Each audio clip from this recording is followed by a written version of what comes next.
Queria que você abrisse a palavra do Senhor, que é linda, que é fiel. No livro de Lucas, capítulo 24.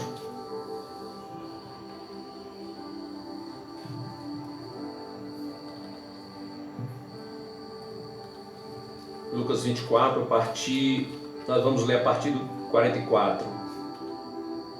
O Senhor nos diz assim: são estas as palavras que vos disse estando ainda convosco. Convinha que se cumprisse tudo o que de mim estava escrito na lei de Moisés, e nos profetas e nos salmos. Então, abriu-se-lhes o entendimento para compreender as Escrituras, e disse-lhes: assim está escrito. E assim convinha que o Cristo padecesse e ao terceiro dia ressuscitasse dos mortos, e em seu nome se pregasse o arrependimento e a remissão dos pecados em todas as nações, começando por Jerusalém. E dessas coisas sois vós testemunhas. E eis que sobre vós envio a promessa de meu Pai. Ficai, porém, na cidade de Jerusalém, até que do alto sejais revestidos de poder. Amém, queridos?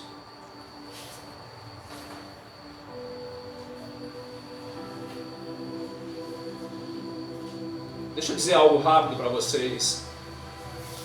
Eu vi nesses dias uma reportagem sobre a usina nuclear de Angra dos Reis.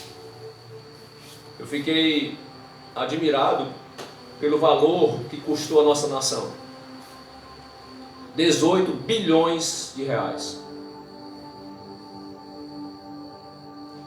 E até agora ela não produziu uma grama de energia.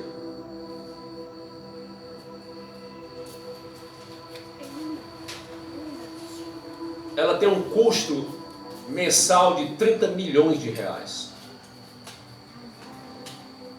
E a reportagem falava sobre e por que não se desmancha isso, já que custou muito, foi um grande prejuízo e tem uma manutenção caríssima. A resposta foi que para desmanchar a usina tem que se gastar 22 bilhões de reais. O que me chama a atenção disso é que parece muito com religião. Porque a religião, no sentido ruim da palavra, da religiosidade cultural, herdada, sem crítica, sem avaliação, só deslizando sobre o entendimento, ela custa muito caro.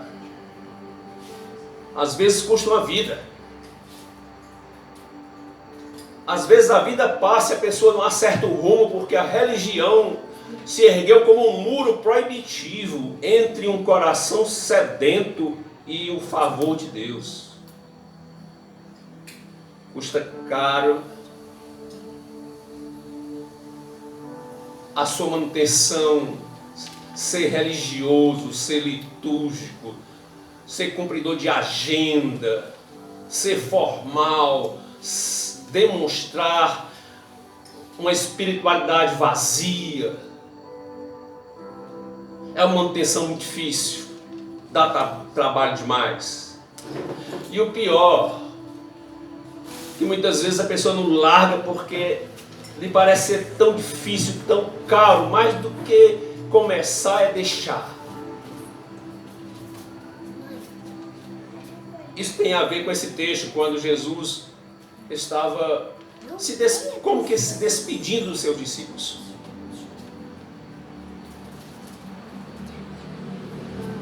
Ele estava ressurreto e aparece aos seus discípulos, os 12, na sua última fala.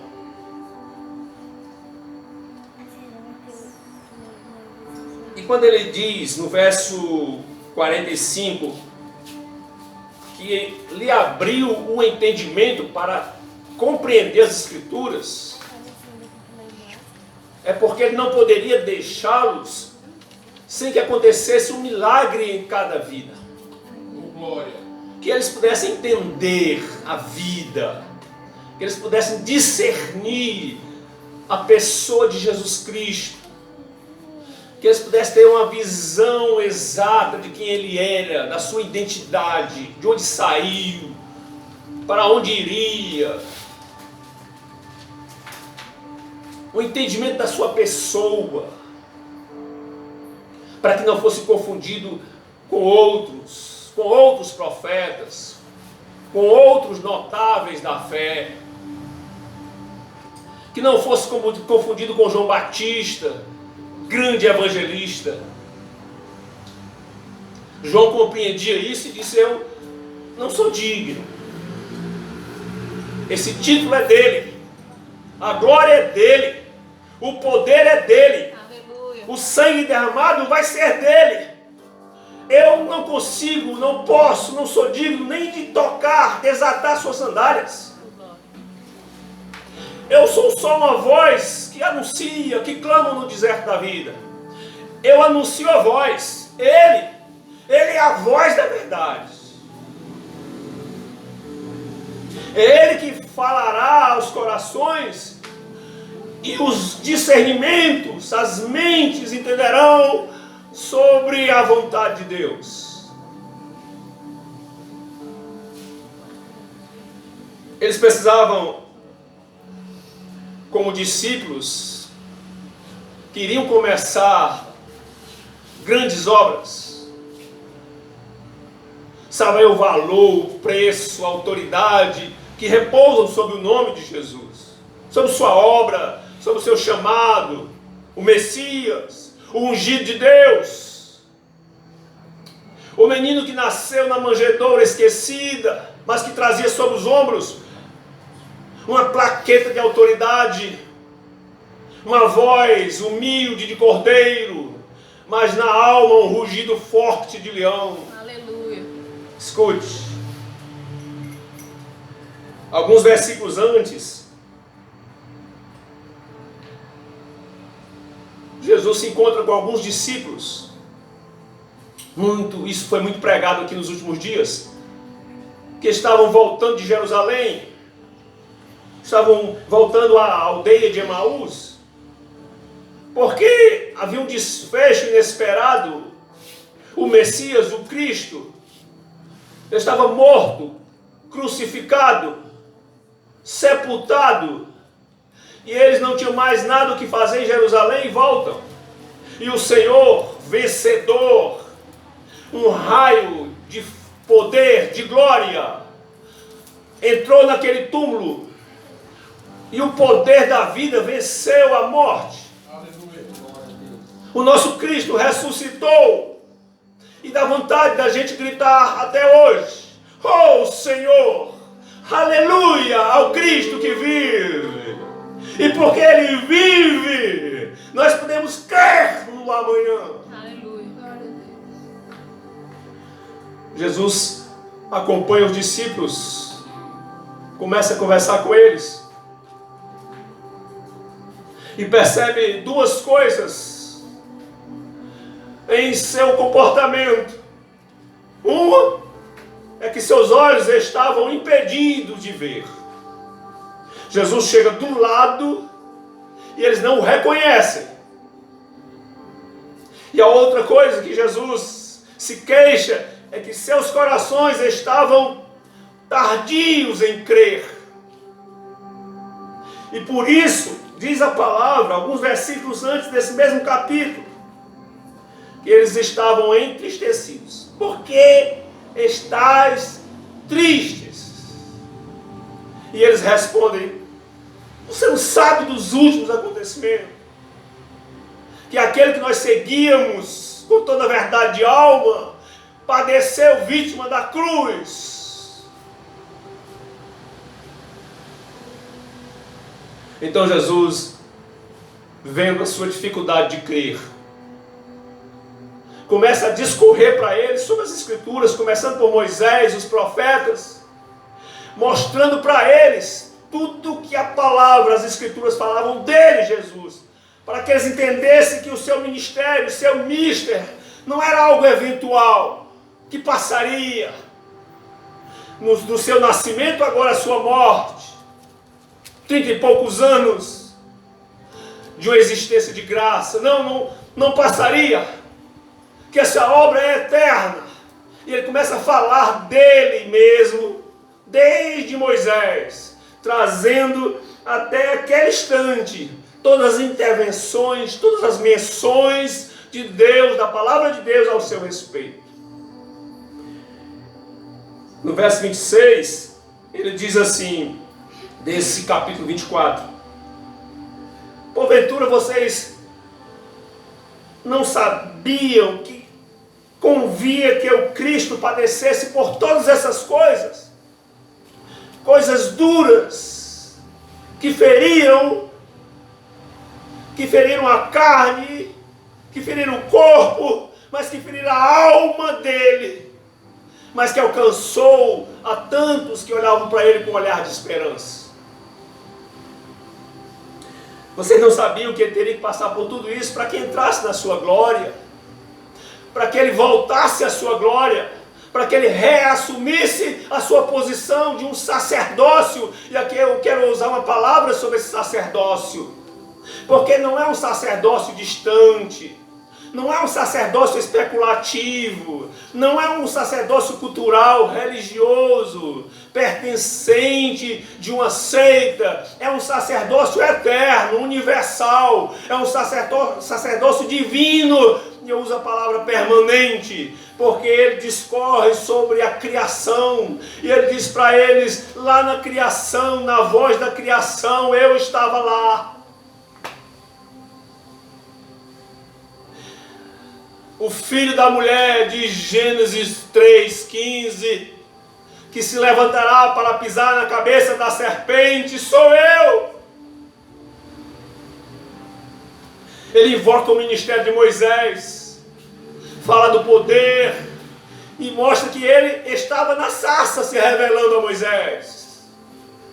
Que a vara que Moisés usou para abrir aquele mar continha a sua autoridade, a mesma autoridade que eles têm hoje com um cetro de equidade sobre a igreja, sobre as nações. Lá uma varinha insignificante, agora aqui um poder derramado sobre as suas mãos, uma autoridade delegada para reinar e ter um sacerdócio que alcance aos corações quebrantados. Ele estava no sangue que foi aspergido nos portais das casas do Egito, para que os filhos de Deus, os seus primogênitos, não morressem. O sangue era meu, o cordeiro sou eu. Ele estava no maná, no deserto. Lá em João ele diz, do céu caiu o maná, mas aquilo era uma figura. Eu sou o verdadeiro pão da vida. Isso é superior a qualquer tipo de organização que o homem tente, qualquer torre que ele tente construir para alcançar a Deus. É um favor imerecido, rasgado, sem preço, sem detença, sem limites. É o favor de Deus sobre a nação, sobre as nações, sobre o mundo. A graça, a exuberante graça que domina e que destrói o poder do pecado, que avança sobre os corações, mas onde abundou o pecado, super, hiper, mega abundou a graça do nosso Senhor. No 27, ele diz assim, e aí ele foi falando, começando por Moisés e alcançando os profetas. Faz menção, quem sabe, sobre Jeremias, quando Deus leva Jeremias ao ateliê do oleiro, dizendo que aquele vaso quebrado seria dele feito um novo vaso. E aí aponta para o ministério de Cristo, aponta para o novo nascimento. Um homem alcançado pela graça e nasce do Espírito. Seu espírito que não dava voz à sua mente, ao seu corpo, agora está ressurreto. Como Lázaro que saiu do túmulo, o espírito do homem renasce e agora ele é capaz de ouvir mais, de entender mais, de discernir mais, de praticar a palavra de Deus. Escute. O pastor Timóteo disse na introdução do culto que nós estamos há quase 100 dias, assim como enjaulados. Muita coisa aconteceu, está acontecendo. Tristezas, lágrimas, dores, nós abraçamos em busca de um conforto a todos aqueles que perderam familiares. Um a um. Amigos. Enfim, todas as famílias enlutadas. Nós abraçamos e beijamos com um sentimento de consolo, com um sentimento de conforto. Muitas coisas aconteceram. Hoje eu fui comprar não lembro o que, e a pessoa, eu com a janela do carro aberta, a pessoa parou do lado no semáforo e eu ouvi uma conversa e a pessoa quase que aos gritos dizendo: nisso tudo, alguns estão ficando muito mais pobres e outros estão ficando muito mais ricos. Muita coisa está acontecendo. Mas eu não posso deixar de olhar para as coisas maravilhosas que vêm acontecendo. Durante esse período, esses 100 dias, crianças nasceram. Cada um carregando um grito do Altíssimo Deus. Lançando uma mensagem sobre a terra. Depositando em cada vida que nasce uma esperança, um ministério, um recado, uma mensagem, um espraiamento de glória, Deus derramando glória nos corações, para que esses corações vertam glória sobre tantos. Pessoas vencendo a doença. Há um cântico que fizeram, leitos vazios, né? Leitos vazios, pessoas sendo curadas, se levantando, pessoas idosas, vencendo, gente com mais de 100 anos, vibrando com a vitória, tanta coisa boa acontecendo. Gente aproveitando esses dias como uma oportunidade para discernir, para entender mais o chamado de Deus em sua vida, para saber com elegância olhar mais para o sangue que foi derramado na cruz do Calvário e se prontificar a um novo tempo, a outra saída. Sabe, o espírito que havia em Paulo e Silas quando os portões da prisão se abriram e eles puderam ver que Deus é aquele que liberta, que solta as amarras, que desprende os corações. Aleluia. Um homem que nem as cadeias conseguiram parar a sua voz, porque o Espírito Santo falava em seu coração com tal altivez que ele não se continha, ele tinha que falar. Eu preciso falar do amor de Deus.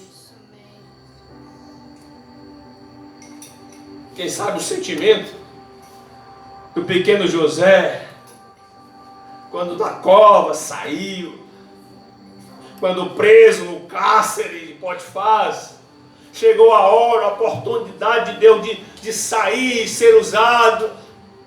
Diz aí, José, o que é esse sonho? Ninguém pode revelar, porque é um segredo tão fino, nem os magos, nem adivinhos, nem os profetas daqui sabem dizer. Fala aí, você que dizem que é homem de Deus. O Senhor usa José em discernimento, revelação, no dom do Espírito, e ele fala tudinho. São asas que o Senhor dá ao seu povo e à sua gente, mesmo numa condição de luta como agora, mas o Espírito é livre, uma liberdade que vem de um sacerdócio, que vem de Jesus Cristo, porque Ele nos deu uma verdade tão grande, deixou uma verdade tão poderosa, que conhecendo essa verdade, discernindo a sua identidade, a gente fica livre. Escute. Eu queria fazer um convite para você nesta noite. Nós vivemos um tempo de luta, já foi dito, de guerras. E é assim pela fé que nós vencemos as nossas lutas. É assim pela fé que nós vencemos as nossas lutas. Eu queria te convidar nesta noite a descortinar a vida. Abrir a janela da alma. Escancarar a porta do coração e deixar entrar esse sacerdócio em você. Esse cuidado que vem desde a fundação do mundo. Nos últimos tempos, e nós estamos vivendo esses últimos tempos, aprove a Deus convergir todas as coisas em Cristo, lá de trás, lá para frente, do Gênesis ao Apocalipse, há um aroma do amado, há uma citação do presente, daquele que vive, que reina, do Deus Emanuel, do Deus de sempre, sacerdócio real. Aquele que consegue atender a quem ninguém vê, ao caído na estrada, aquele que vê o que está além da cortina dos muros, aquele que consegue sentir as dores do oprimido, que vê Bartimeu gritando, que vê Zaqueu doido para ser salvo, que arranca Mateus, Levi, de dentro de uma coletoria egoísta, para viver um tempo de doação, um tempo de fé, um tempo de cura, um tempo de renovo. Aleluia. Colossenses 2:17 diz assim, olha que palavra linda. Falando a respeito desse sacerdócio permanente, eterno, sem início e sem fim, presente, real, pessoal, que está aqui nesse púlpito e está aí na sua casa. Colossenses 2:17 diz assim, porque tudo o que está acontecendo tem acontecido, olha aí, pastor Timóteo, tem sido sombra, apenas sombra. Tudo que aconteceu lá atrás tem sido apenas uma sombra da obra gloriosa de Jesus Cristo. Aleluia. Sombra. A gente acha bonito, e é bonito, o mister de Moisés, a maneira como o Senhor trabalhou em sua vida, que o curou no deserto, que lhe fez de um pastor do deserto em um pastor de gente lá no Egito, para conduzir o povo do Senhor, para escrever uma história de salvação, de redenção, de Páscoa. Mas é sombra, apenas uma sombra. O que é uma sombra? Doutora Juliane, o que é uma sombra? Sombra é a projeção de uma silhueta difusa, de algo, de um objeto que se interpôs na luz e projetou a sua figura de uma maneira não tão exata, mas que parece, que anuncia, que mostra quem é o seu dono, que aponta para o real. Assim é o mistério de Moisés, face, frente, diante o ministério de Cristo.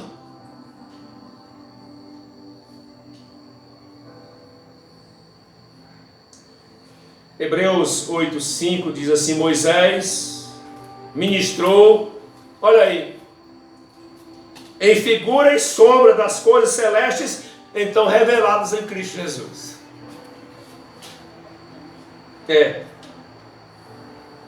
Tudo isso, essa história, de lá para cá, sopro de Deus, criação do mundo, jardim do Éden, Deus nos fazendo, inaugurando a raça humana,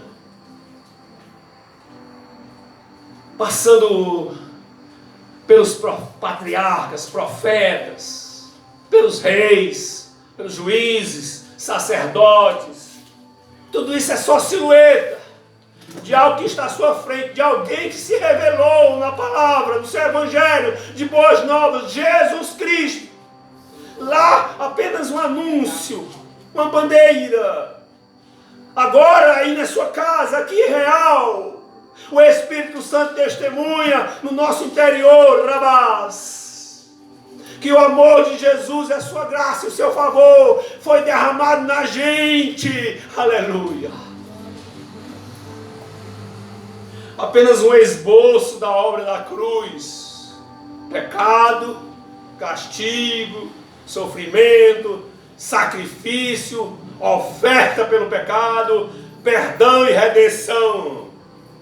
Ritos em busca de algo maior, ritos que precisavam ser repetidos para que o coração recebesse paz, fosse pacificado, apenas apontando agora para um sacrifício único na cruz do Calvário, para todos sempre, para todo aquele que crê e recebe. Glória a Deus. Crê em Jesus Cristo e será salvo tu e a tua casa. Aleluia.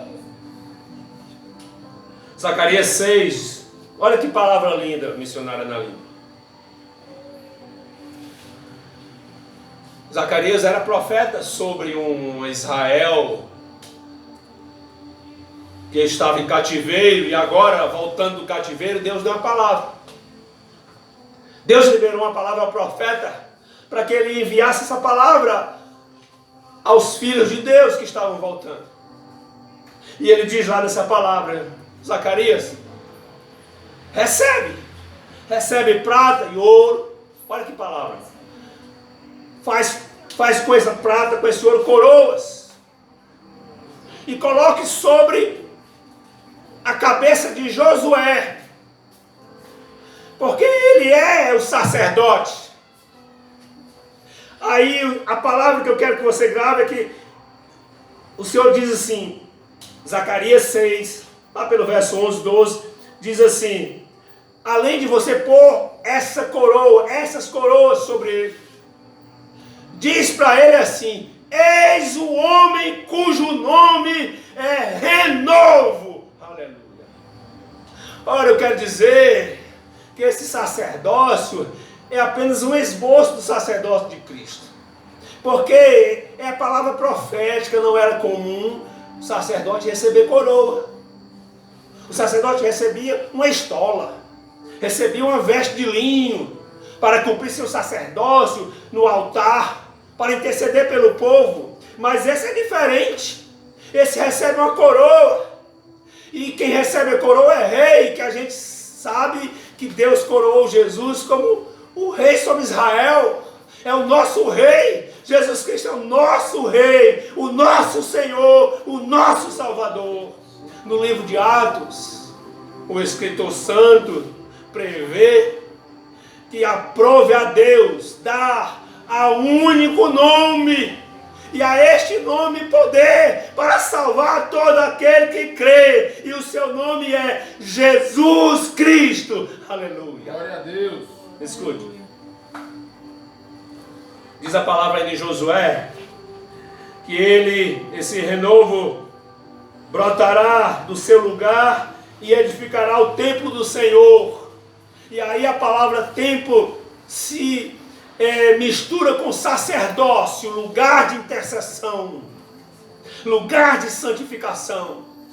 Esse mesmo templo que foi erguido pedra sobre pedra pelo povo de Israel e que amava ir ao templo. Mas Jesus um belo dia chega nesse mesmo templo e encontra uma cena que a religiosidade consegue construir. As pessoas estavam envolvidas com tudo, menos com o culto. Ele entra naquele lugar, ele espalha os comerciantes, ele expulsa aqueles que tiravam proveito da fé alheia, e ele declara: eu estou consumido pela obra do Senhor, e esta casa não é casa de negócio, é casa de oração do nosso Deus. Glória a Deus.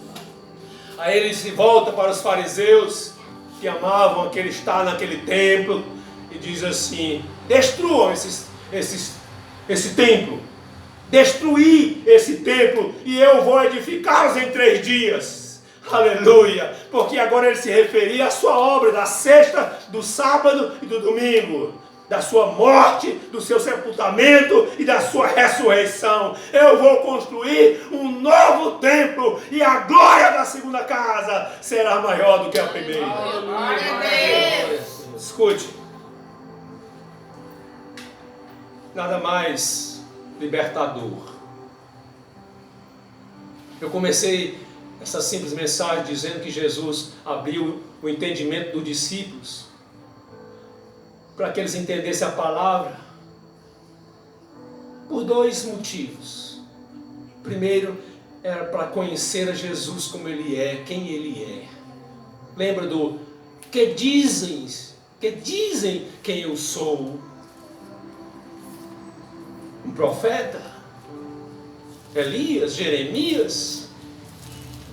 Aí Pedro olhou, como eu, como você, com conhecimento além da letra, e disse: não, tu és o Filho de Deus. Bem-aventurado tu és, Simão, porque não foi carne que te revelou, não foi sangue que te revelou, mas que te revelou quem sou. É o Espírito do meu Pai. Aleluia. Escute. Nada mais libertador, nada mais suficiente, nada mais despertador de esperança, nada mais doador de vigor do que você imaginar, crer, ter o sacerdócio de Jesus sobre a sua vida. Você está lá no pico do monte, é tempo da facilidade, é tempo de ver o muro erguido, é tempo de ver a cidade crescendo, é tempo de edificação, é tempo de projetos realizados, é tempo de sonhos. Aí você vê Jesus por trás de todo esse cenário. Mas também quando você está nesse tempo como o nosso, de luta, não é de fim, não é de derrota, eu disse, é tempo de luta. Mas quando você mesmo na luta, você se volta assim em joelhos e sabe que o sacerdócio de Cristo está sobre você e a sua casa, isso te liberta. Aleluia. Nada mais do que essa percepção de quem Jesus é,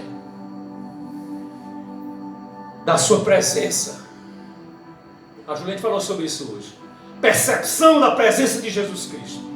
Percepção da presença do Espírito Santo aqui e aí. Percepção do sacerdócio, do cuidado, da intercessão. O seu ministério é como o de Melquisedeque. E ele será sacerdote para sempre, para sempre, para sempre. Aleluia.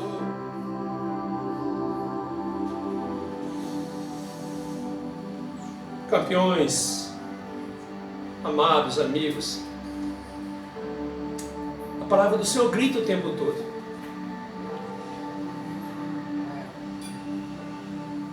Jesus estava na oferta aceitável de Abel.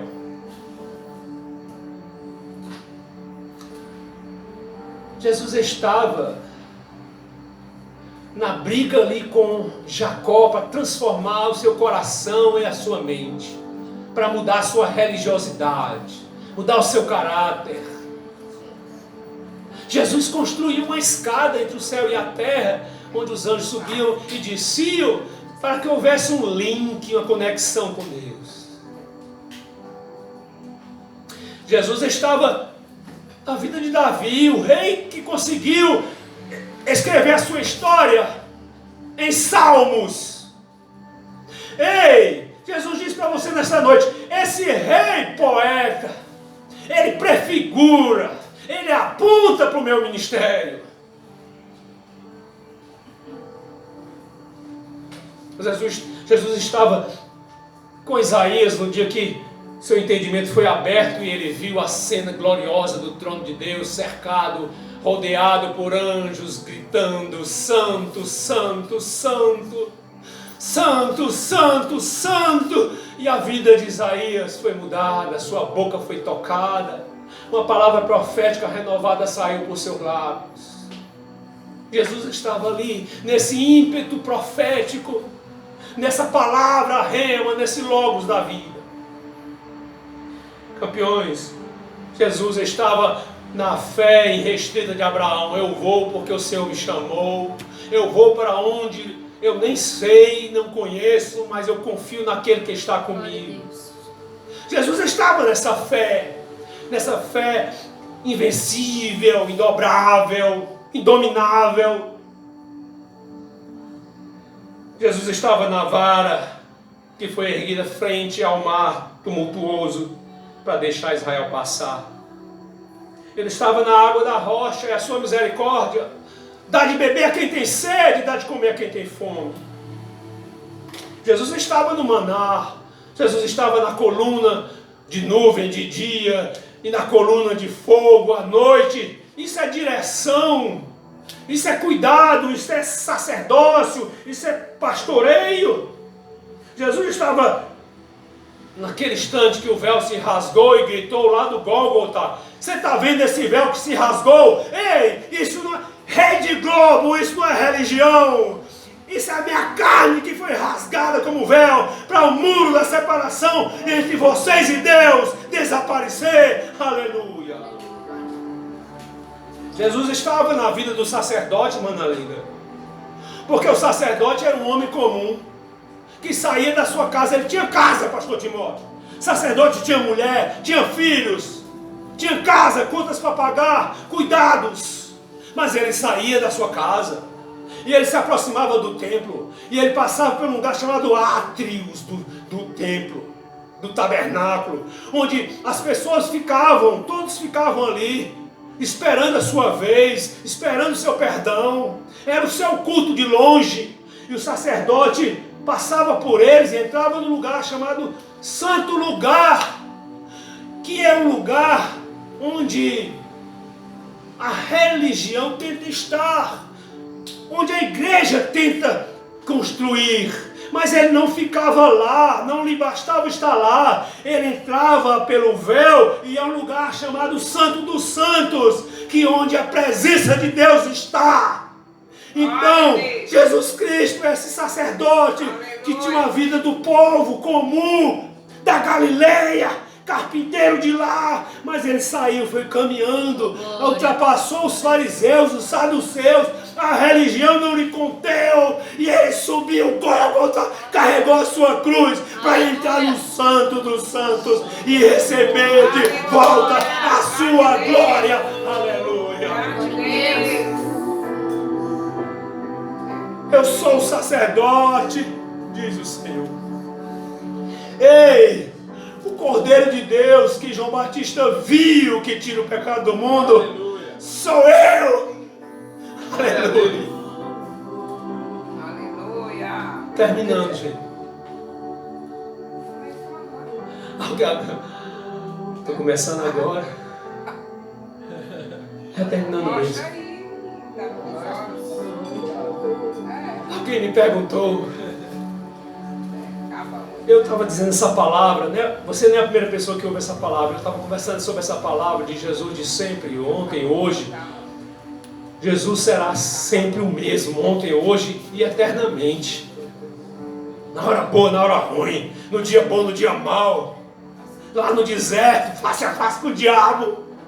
Jesus não arredou uma vírgula, a igreja não arreda uma vírgula. Um tio. A igreja não foge, porque sente o aroma, sente o perfume, sente a presença. Fecha os olhos para o mundo, abre os olhos para Deus. O fraco fica forte, o doente é curado. Não tenho ouro nem prata, mas o que eu tenho eu te dou, em nome de Jesus. Levanta e anda. Aleluia. Aí alguém me perguntou assim, olha aí, pastor Timóteo, alguém me perguntou quando eu disse, ó, Jesus está em tudo. Está na abertura do mar, está no derramar do maná, está na boca do profeta, tudo ele. É o Josué de Zacarias, Josué de Zacarias. É o Salmo na boca de Davi. Salomão em Provérbios 8 diz que Jesus é a sabedoria que estava na construção do mundo. Aleluia! E é Ele que vai estar no fechar das cortinas. Aleluia! Ei! Oh! É Ele que tem voz de trovão. É um trovão que as pessoas não ouvem com os ouvidos, mas ouvem na alma e no coração quando a palavra é pregada. Aleluia! É um trovão dentro de você, é um terremoto. Ninguém sente a terra tremer, mas dentro de você está tremendo, o coração está pulsante, está radiante, porque a palavra chegou, o dono da palavra chegou. Aleluia! Aí alguém perguntou para mim, pastor Tiago: pastor, se Jesus está em tudo, na construção, na fundação, no sonho do mundo, na história de Israel, na libertação, por que essa história nossa foi construída com tantas dores e tantos erros, tantos acertos? Porque o caminho não foi reto, foi tortuoso.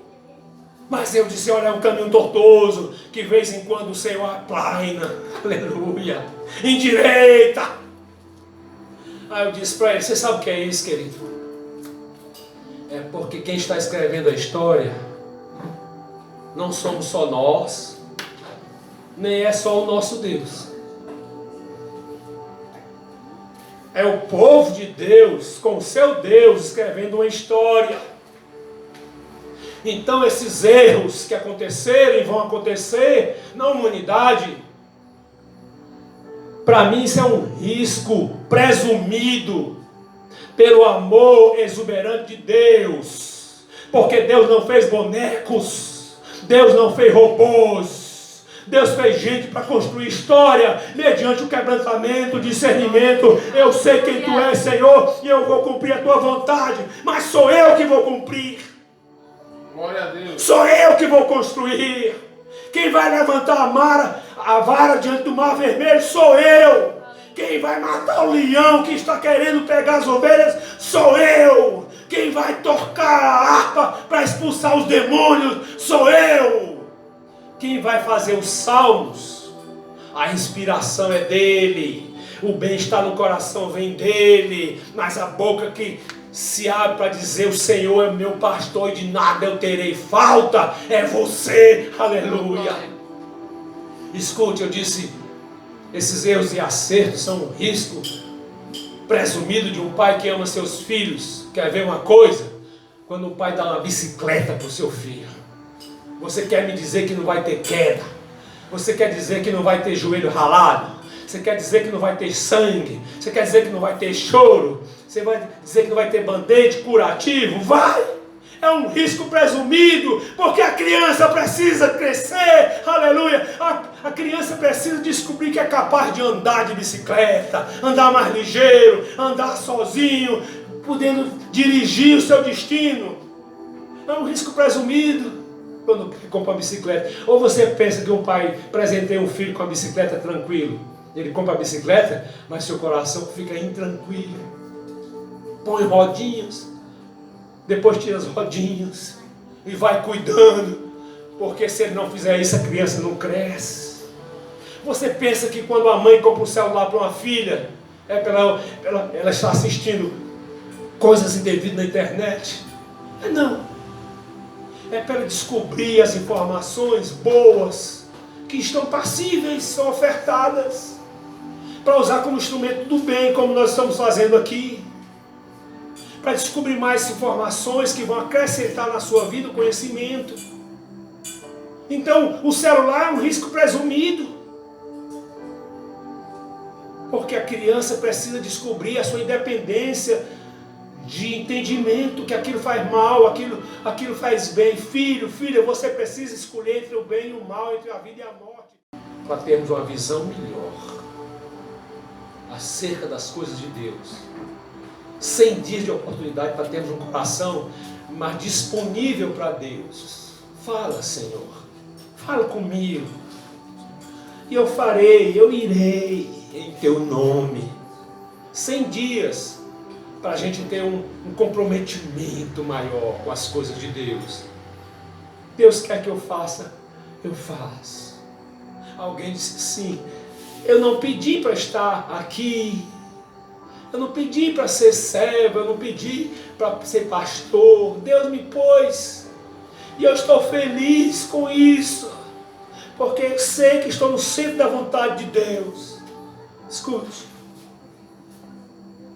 Termino mesmo falando sobre esse sacerdócio que começa no Gênesis e vai até o Apocalipse.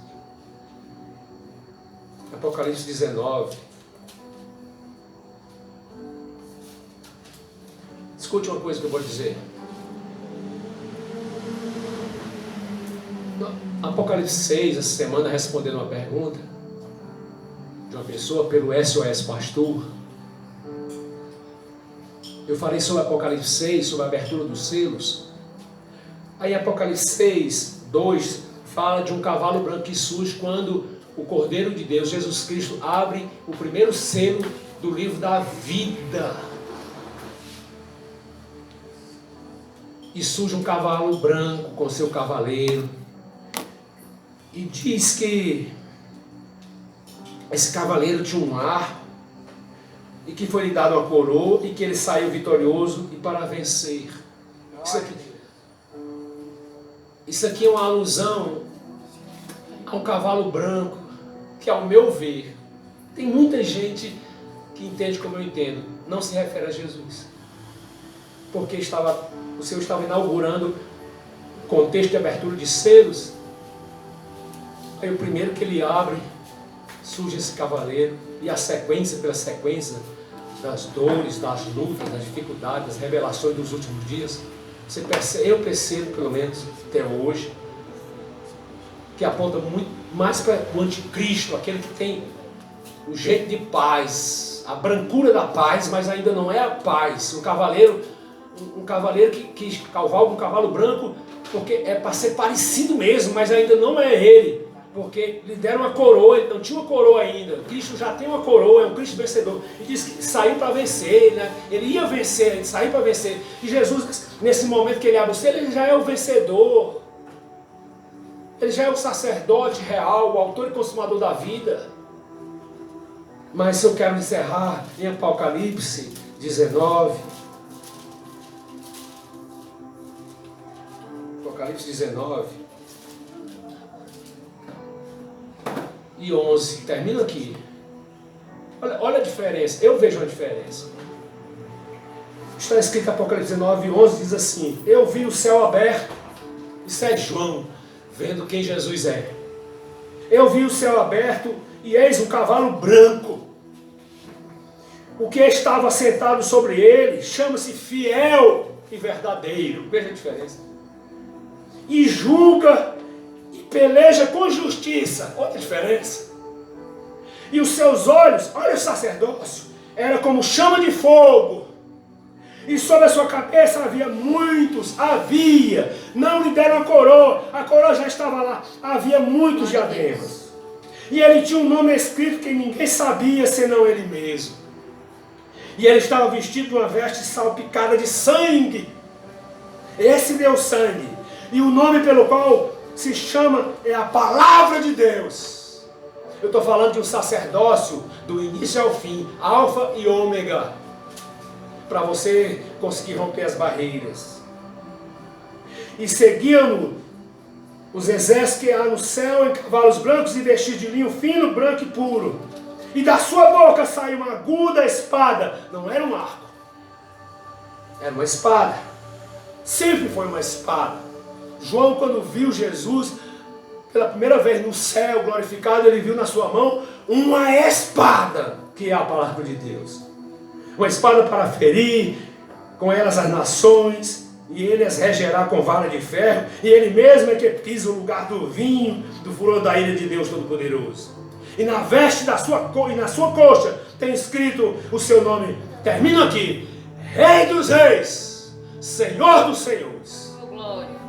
Eu queria que você e eu saiamos desses 100 dias enxergando melhor, crendo mais e com o coração disposto a servir o Senhor em espírito e em verdade.